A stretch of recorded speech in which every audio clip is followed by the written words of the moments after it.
Are we good to go? Are we good to go? Are we good to go? Oh, okay.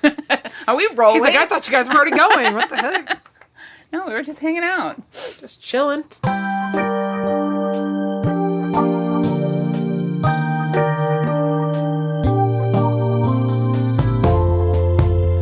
Welcome back to TV Tangents, a retro TV podcast. This week, we're talking about living single for the second week in a row. So stay tuned.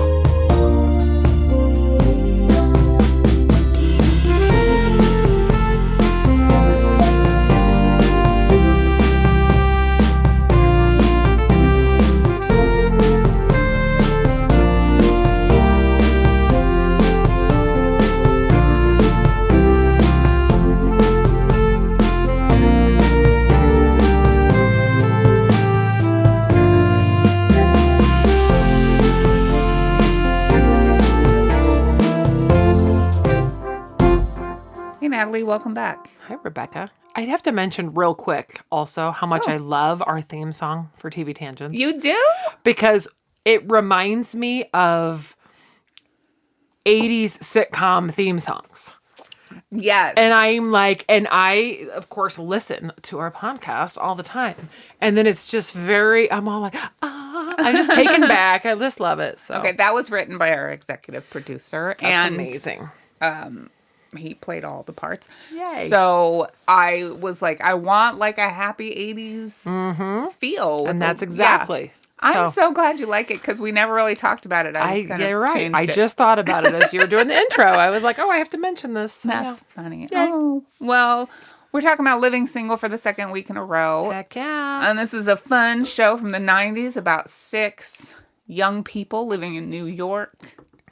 And I have to start out because we're going to talk about the cast. Yeah. But I have to mention this because we always talk about how everything seems to like revolve around what we're doing. Oh. Everything in the world. Yes. You know, and for those of you who listen to us know that we feel like we are a problem sometimes because we'll start watching a show and then actors pass away. That happens, yes. It happens to us all the time. So I was like, happened? well, no. This is a good thing. Nobody passed away. Nobody passed away. Sorry. But for those of you longtime listeners also know that I am a longtime viewer of Days of Our Lives. So in the last couple months, Kim Coles has been on Days of Our Lives. And I would have never known who this was had I not just been starting and watching Living Single. And I literally was like, I texted Rebecca one day and was like, Sinclair is on Days of Our Lives and she's a crazy cat lady kidnapper.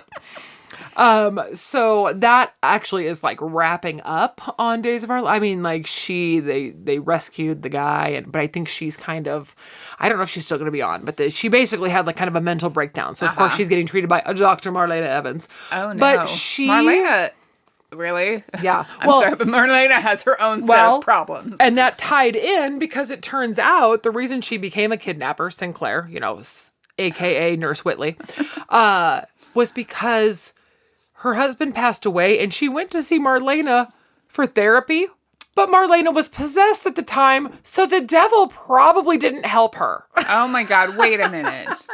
Okay, I haven't watched this show in 30 years. Is Marlena possessed again? She was possessed again most recently. So I just had to throw that out there because I would, again, love it. It's like, of all things, we're watching Living Single, and then she appears on Days, and I was like, of all the people, and again, I would have never known. I wouldn't have known who that was if we hadn't watched it because I didn't really know Kim Coles from anywhere else. So I would have not known.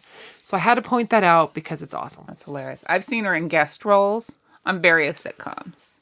Oh, I saw after I looked her up that apparently she was on Frasier once, but again, wouldn't have known because I hadn't seen Living Single. No, so. I did see her on Frasier. Oh God, what was that episode? Because I had already started watching Living Single because I started watching it like 2 years ago. So when we were watching Frasier, I was already watching Living Single. I think that's actually how I stumbled onto it. Was like I was watching Frasier and it rolled into the pilot episode. Oh, interesting. Because my Hulu was doing weird things for a while. Yeah. Like, it wouldn't play the next episode of the show I was watching. It would be like, you would like to watch this, and we will start it from the beginning. And you're like, no, wait, I need to finish this. Yeah. And it was like, would you like to watch Saint Elsewhere? And I'm like, no, I still want to watch Frasier. Interesting. And they're like, really? Because you've been watching it for like 6 hours. So you could just calm down and watch something else. You don't judge us, Hulu. Yeah, you don't judge me, Hulu. I pay you. Shoot. So we're talking about the cast this week. Yes. Which there's a lot. There's a lot to go over. Yes. Of course, the star of the show is Queen Latifah, who, like, I've seen in movies. I don't think I've ever watched a Queen Latifah show. Yeah, I don't think so either. I know she was on, like, some cop show or something, right? I don't know. I didn't make a list. I'm sorry. There was so much to go over because her career list is so long. Yeah. That I was like, we would be here for days if we kept talking about Queen Latifah. And it's like everyone knows who she is. Yeah. And then you're like, oh, she was in stuff. And you're like, you're right, I've seen her in stuff. But then you kind of don't think of like what it all is. And so. Yeah, there's a lot. Yeah. She's awesome though. She is awesome. And she's great in this role. And I feel like, so we didn't talk very much about her character on the last episode of this show. But I feel like even though Khadijah is the main character and everything is based on her, like she's the boss and she, I assume, pays most of the rent in the apartment. I mean, I think they all live with her or whatever, but like, I feel like she's more of a supporting character to them in a way. Like, she doesn't have so many of the comedic parts as everybody else does. Like, she's more of the straight person and everybody else is the comedy. Yeah, that's true. And so I feel like, I guess that's true of a lot of sitcoms like Newhart, where your main character is like going about their life and everybody else is kind of, I don't know how to describe what I'm trying to say. Well, it's almost like she's the most well-known at the time. I mean, maybe Kim Fields also, but Queen Latifah is, you know, and again, you're like, oh, she's a rapper. This is that. So it's almost like they tried a little hard to make it so she wasn't the primary focus. Okay. Sure. And I think that that's what they try to do in a lot of shows when they want to make sure you're paying attention to everybody else. So yeah, she had a lot of, I think in the beginning, I think it was more centered. They really talked about the magazine, about Flavor so much, right? Was it called Flavor? Yes, Flavor. And then her being the business owner and having the magazine. And then like famous people arrived because she's a writer. So, and she's got this magazine. So that was kind of a cool tie-in. But again, it almost was like she's the main person because again, it's almost like it's her apartment. It's her business. Everybody is friends because of her. That's true. And so she is the main tie. So you know it. So then she didn't get a ton of the other stuff so that everybody else could have storylines. Because it never seemed like she was forgotten. No. But you're right. She always had the different stories. And I mean, she was kind of almost like the parent role where she's the voice of reason a lot of the time. And so when she goes off of that, it's really good and it's funny. Like the time that the girls, she was going on a date, so the girls gave her drugs. Oh, yeah. And she didn't know it. Yep. And she was like acting all drunk and that was hilarious. That was so funny. I loved that episode. Yeah. So when stuff like that happens, it's really more of a surprise and it's really good. So Queen Latifah was born Dana Elaine Owens on March 18th, 1970. In Newark, New Jersey, which makes her the youngest cast member in this show. I know.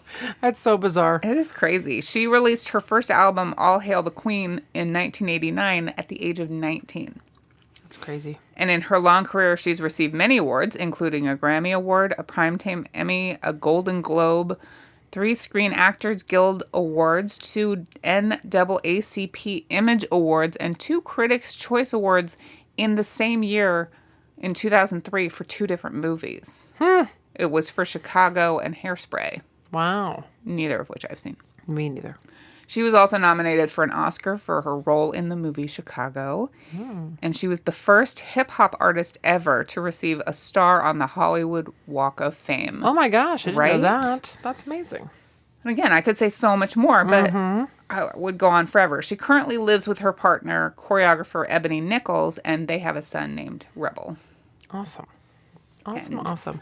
Yeah, just love her. I love her. I do love the storyline where, her childhood friend, right? Scooter is like her childhood friend. Scooter. And he comes around, by the way, he is Miranda Bailey on Grey's Anatomy's first husband. That's who he is. He looks so much different on Grey's Anatomy. Yeah, he does. And he wasn't on very often, but of course, I've seen those episodes of Grey's a million times, and then I see him, and I'm like, oh, hey. Okay, because Scooter was cute. He was just like, and he was very smooth, but it's like it never really worked out. Like then they'd break up. Well, he ended up going to travel because of his job, and so then he kind of leaves her, and then she's sad about it, but then never hears from him. So that part's over. Comes back later, he proposes, but just because he felt like he had to. Then they realize they should just be friends. But in the very end, he shows up, and then they're gonna go off together. And I was like, "Aw!" And in the final episode, they leave the apartment for the last time. Yeah, they go off together, and she's successful. Everyone in the show, all the characters, are embarking on successful careers, and mostly. I mean, Regine has some issues. Yeah, but like, she is also looking for Mr. Right, which she is always hitting and missing. So. Yes, and Khadijah did date several guys over time had the little, kind of short-lived. I mean, like when she was with Isaiah Washington, who was also on Grey's Anatomy, which was also weird because he was her anesthesiologist when she had her colonoscopy, and that's how they met. So that was bizarre. But yeah, just all the different people who would show up, and she had a life, so that was great. But yes, it wasn't.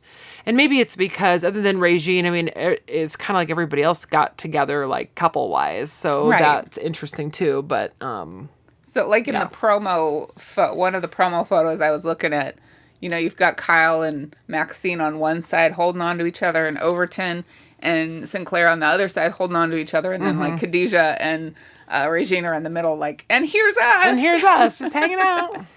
But it's good, though, because... It's interesting to keep bringing in new dates for her and see how she handles it. Yeah. Kim Fields plays Regine, and she was born May 12th, 1969 in New York City. And she's best known, of course, for her role as Tootie on The Facts of Life. So imagine it's 1993, and they're like, hey, we're going to have this show with Tootie from The Facts of Life and the rapper Queen Latifah. And you're like, all right. Okay, let's do that. What's Tootie been doing? Exactly.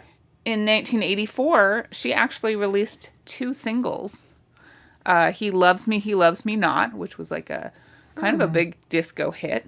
Or not disco hit, but like in the clubs. Yeah. And Dear Michael was her other single. She's been married twice. She and her current husband, Christopher Morgan, have 2 sons. She was not in the Living Single finale. She had quit just shy of the end of the show. I think she wasn't aware that it was the end of the show. She was having a lot of personal problems. She was like in the middle of a divorce, and she had like a production company that wasn't doing very well. So she, like in retrospect, has said that she was going through depression and she just couldn't. She just couldn't do it. That's too bad. So yeah, she is missing for a lot of the end of the show, and she is not in the finale. Because she ends up marrying the rich guy, right? And then, so she moves out of the apartment. And then, that was kind of, it. In the end, I was like, where's Regine? And I'm like, this is bizarre. And then, of course, you look into it, and you see that kind of stuff, and you're like, oh, wondering if there were problems. But, and a lot of times that ends up being like a clash between actors and writers or different things. And, that was really sad, I guess, to me, that she wasn't there for the last episode. But I get it. Things happen. Maybe that it contributes to me feeling like the finale was unsatisfying because she wasn't there, and they were just like, okay, so Regine did this, and then and then they're like, done, and then you don't get closure. Over. And I wish I'd written it down, and I did not in my notes, but there was, I know for sure one time, and maybe it happened twice, that somebody made some kind of statement on the show, and I swear at one point somebody said something about Tootie. And I'm like, but they kind of made reference to the show, the Facts of Life show. Yeah. And so I just thought that was funny. And then same thing. I don't know if it was ad-lib because everybody kind of laughed like, okay. So I thought that was funny. But yeah, she's so cute. And I just, again, love her. She's, she goes to work at the thrift shop. She judges everybody's outfits. She's just so over the top, but also like lovable in that way. She is lovable. She doesn't come across as like mean, even though she and Max hate each other and the things they say to each other, and they're always insulting each other. But she's a good character, and she's funny, and she's great wardrobe. And it's not Kim Field's Tootie. It's not at all Tootie. And you're like, forget that she was ever in that show, because this is a completely different character. That's true. There was one episode where she like just ripped her wig off, and I don't even remember what was going on, but she was never shy about her wigs and talking about her wigs. Yeah. And they were all good. And I really wish that I could just wear wigs all the time. I know, right? Always just be flawless. Then we have Kim Coles, who played Sinclair, and she was born January 11th, 1962 in Brooklyn. She was one of the original cast members of In Living Color. Did you watch In Living Color? I watched In Living Color like sparingly. Yeah. I remember my cousins talking about it all the time, and I don't even know if we just weren't allowed to watch it. I wasn't allowed to. Didn't watch it. I mean, I did, but I wasn't allowed to. I don't think we were supposed to, and it must have been on at the same time as something else that we probably watched. Yeah. But so you can click back and forth to it. Yeah, and I'm thinking, we didn't watch it. But it's funny because when I read that, I was like, did I see her though on something? So I couldn't remember. She was only in the first season, and then she was given the axe, and she wasn't really told why.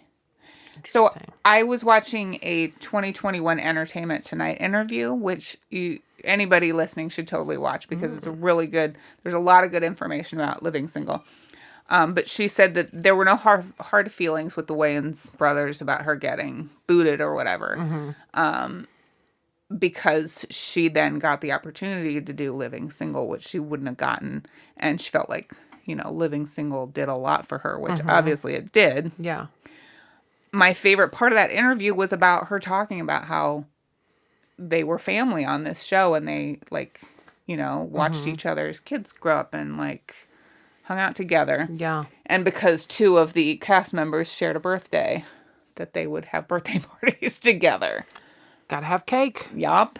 I do have to say, towards the end when, Sinclair became like a budding actress and she wanted to do a lot of things. So she ends up playing, pretending to be a guy named James Overton so she can get a role. And when she's dressed up, I mean, she plays it off, and they even she's in the apartment, and Tripp doesn't realize this is my boy, whatever. Yeah. And he's like, oh, hey, what's up? But she 100%, when she's dressed up like James Overton, is Kenan Thompson. The whole time I'm watching this, I'm like, who does she look like and sound like? That's funny. And it's Kenan Thompson. Yeah, and I was dying laughing about it because she played that amazingly. I was like, I know it's hard, they say, for actors to be actors on the show. Right. I feel like she was so great. I feel like her time on Living Color, prepared her for playing anything. Yeah, that's true. And she did talk in this interview about Living Color because she got to do something different every time. That if she could choose what kind of show to do now, she would do a sketch show like that where she got to do different stuff. Yeah. And play different characters and dress up and stuff like that. I bet that's super fun. So that would have been fun for her to dress up as the dude. She won a why can't I say NAACP? NAACP. Because you want to say it fast. NAACP. She won an NAACP Image Award for living single. That's amazing. Yes. Then Erika Alexander played Max. And she was born November 19th, 1969 in Arizona. We were almost birthday twins. I know. Dang it. You know who else is almost your birthday twin? T.C. Carson, who plays Kyle. Is that his birthday too? They were both born on November 19th. She was born in 1969. He was born in 1958. I know. He's almost 10 years older than her. I legit was like, again, you know me, I'm always looking up people's birthdates when we're watching shows because I was like, oh, da-da-da-da. And I'm like, whoa. Yeah. I was like, the age He difference. was 35 when this started. Yeah. He doesn't look 35. Not at all. Like, not No. even, not at all. No way. I mean, 100% they all seem like they're the same age. And Every I never single one. thought during the show about anybody's age. Like, I assume everybody's in their 20s. They're just starting out. Yep. I didn't think, I thought Kim Fields is like a baby and... And see, again, I thought she was older because in my brain, Facts of Life was so long, so way before that. But yeah, it didn't make sense to me. And then, Well, let's get back to Erika Alexander. Yes. When she was 11, her family of 8 moved to Philadelphia. And at 14, she was discovered at summer acting class by an independent film company and appeared in the film My Little Girl. She won 2 NAACP Image Awards for living single. Most recently, she's done like graphic novels. And she co-wrote the Audible true crime series Finding Tamiko, which has won some awards. oh, wow. So, yeah, she's been in a lot of things. Yeah. She is gorgeous. She's gorgeous. She's a great actor and a great comedian. You know, it's funny to me, too. I was thinking how I remembered when she was on The Cosby Show and she seemed so young. And I don't want to use the word plain. That sounds horrible. But on that show, she was like supposed to be, I think, like a college teenager or college student. So she was supposed to be young. And, she was kind of a fill-in. It was the end of the Cosby Show. Right. So I'm assuming, it's been so long since I've watched the Cosby Show. But like, people had aged out. So they brought her in, kind of like the Cousin Oliver thing. So, and then I'm watching this and I'm like, so she's gorgeous. She's a career woman. Because again, I was trying to think, you always ask me who I relate to on shows and I always never know. But I instantly was like watching her and I'm like, I felt like Khadijah because she owns a business. Right. And then we had the whole, and then we have the whole basketball thing and the height thing, whatever. But I was like, but Max is like so direct and so... And I feel like I'm that and kind of take charge, but I'm a little bit of both of them, I think, anyway. But I've just fallen in love with Max. I just love her so much. She's so funny. She's so, she dresses just, again, talking about like we did last episode, how Kyle just like melted when he saw her in a dress. Right. I'm like, she always had a dress where like, how the audience goes like, woo. And I was like, oh my God, she's so pretty. The episode like, where they were dancing together, where they were doing the tango or whatever.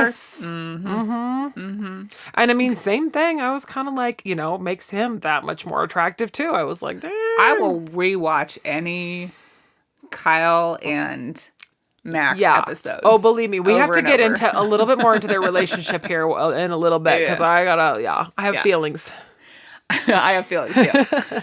So T.C. Carson plays Kyle, and he was born Terrence C. Carson in Chicago. He has done a ton of voice acting, including Mace Windu and other characters in Star Wars: The Clone Wars, which is a cartoon. I know you don't know that. I don't know that. And a lot of video games. He's released 2 albums. Truth was released in 2002 and Live in Beverly Hills in 2014. And he's got a smooth voice. You're going to have to like send that info to me. I might have to look these up because he is a good singer. Well, the My Funny Valentine part, that one, I did put that on our TikTok. So if you ever get onto the TikTok, which I know you're not on, you can replay it over and over again. and over and over. I'll be like, oh my gosh. Over and over.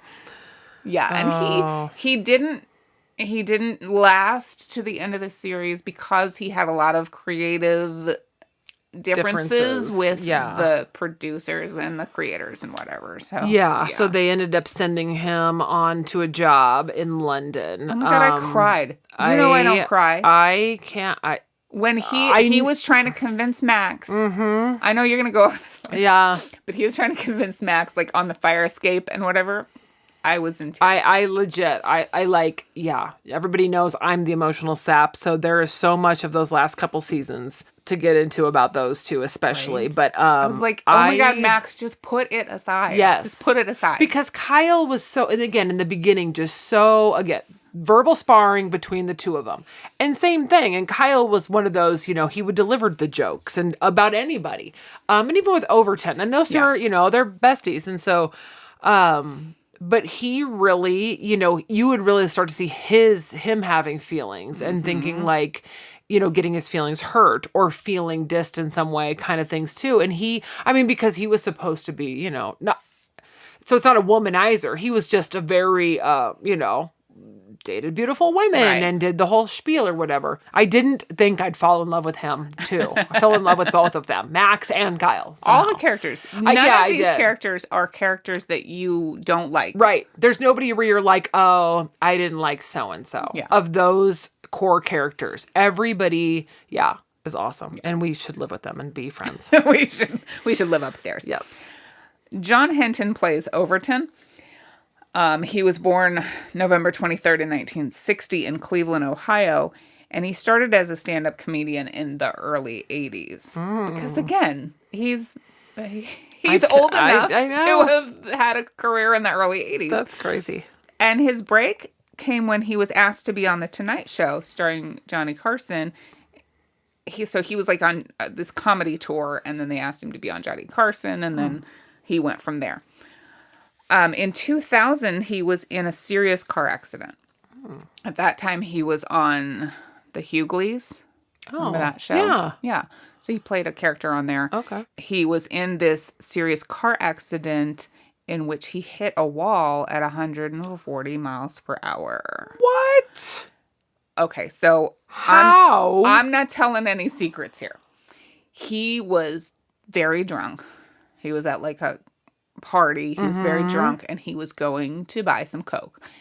And he slammed into a wall and he broke everything. Both his legs. Like he crushed both his legs. He wasn't even supposed to live. Like it took them like 3 hours to get him out of this car. Imagine. Oh my gosh. He shattered his left eye socket. Like his eye popped out of the socket.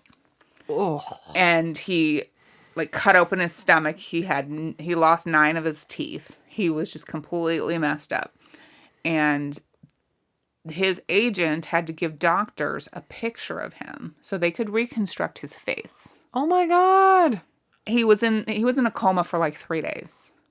So he tells all of this in an interview on Comedy Hype on YouTube. So if you want to hear all about it, all the gory details, oh my gosh, go on YouTube, look up Comedy Hype.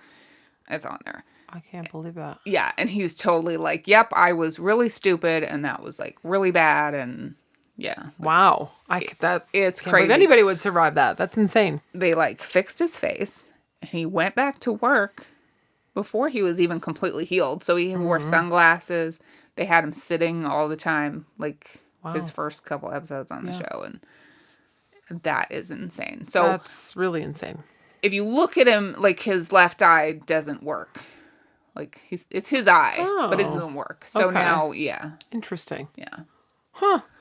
Wow. But, he still looks like him. But we all get older, so he just looks like him, but older. Interesting. But they did a really good job on his face. Wow.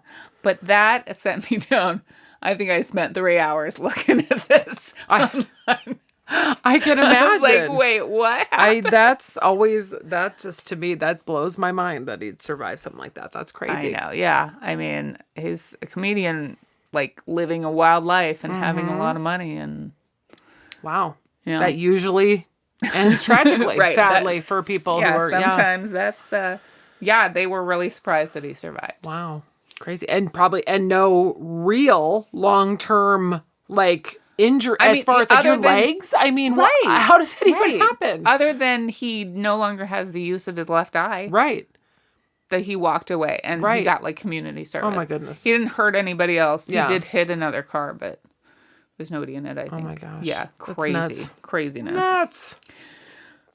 So Kim Fields' actual mom, Chip Fields, whose real name is Laverne Fields, she played Regine's mom. Yes. She also was Penny's mom on Good Times. Penny was Janet Jackson. Yeah, I was going to say, wasn't that Janet Jackson? Oh my God, it's been so long since I've seen Good Times. Yes. So it's funny because when I was watching the show, I was like, wow, they really cast her mom really well. She looks just like her. And then found out, that is her mom. And also Queen Latifah's mom. I was going to say also, didn't I read that it was Queen Latifah's mom was her mom? Rita Owens is her mom, and she played her mom, Rita, and she had no prior acting experience. She was like, Mom, want to be my mom on the show? And she's like, yes, please. And how could you even, I mean, she was great, too. She was great. So, oh my God, that's crazy. Great. Yeah, I read that. I was looking up, I think, about Kim Fields, and I'm like, wait, that's her actual mom? Right. And then I saw something else, and I was like, wait, that's Queen Latifah's mom? I was like, dang. Yeah. So, yeah, that was awesome. Yeah, her mom, didn't her parents come for Sinclair's wedding or whatever? And yes. Yeah. Yeah. I loved all the little family drama, because and then they would have known, right, because they grew up with Regine, or like Khadijah grew up with Regine also, right? So then it's like their moms were like also best friends or something. So that was so cool too. I loved when the moms came around, because then everybody like knew. And then of course Khadijah's mom is Sinclair's aunt, so Aunt Rita, or whatever her name is. And her dad was there too. Yeah. Who was her? Who was her dad? Queen Latifah's dad? Oh, it was Michael Warren. Yeah. His name was Ed. Yeah. His name is Ed. There was a lot of dad's name. A lot of a lot of people. And then Cress Williams plays Scooter. Mm-hmm. I'm just gonna throw. He's my height, by the way. Mm-hmm. Okay. Is he? Yes. Well, I would think so. He kind of towered over Queen Latifah. I was like, geez, how tall is he? Because she's what, like 5'10"? She, I think, might be 5'10", 5'11" or so. Yeah. He is super tall. Do you have anything else to say about the cast before we talk about guest stars?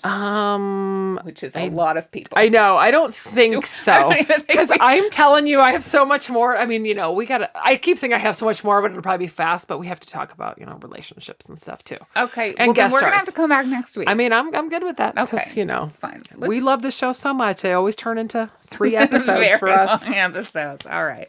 Well, why don't we wrap it up? Okay. Before we go on and on and on for hours and hours and hours. And hours. We want to remind you that we have a new feature for the show. You can now call us and leave a voice message if you want to tell us your thoughts on Living Single, or tell us about any other show that you want us to watch. We will not call you back, but we may use your message on the show in full or in part. So leave your name if you want us to use it, or leave it out if you want to be anonymous. Our number is 531-600-8024. And I'll also put that number in the show notes. And there are some ways that you can support TV Tangents. The first is to tell your friends, your mom, whatever.